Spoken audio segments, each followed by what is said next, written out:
Hello, everyone. You know that Python is a very important topic. So, what I'm going to show you is how to print Hello World in Python. So, most of my people they know I'm very good at programming. I don't know why I'm talking like this. So, basically, you just have to type with your fingers PRNT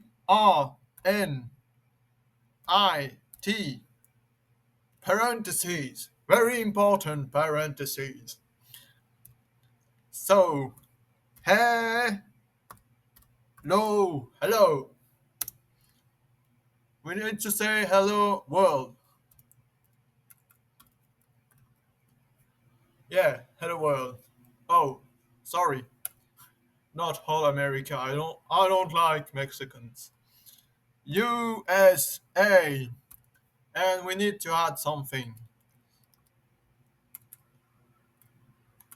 Um, Let me check something.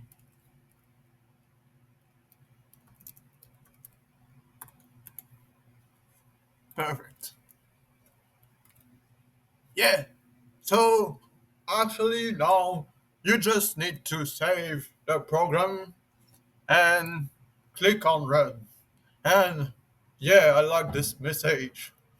Hello world, hello USA.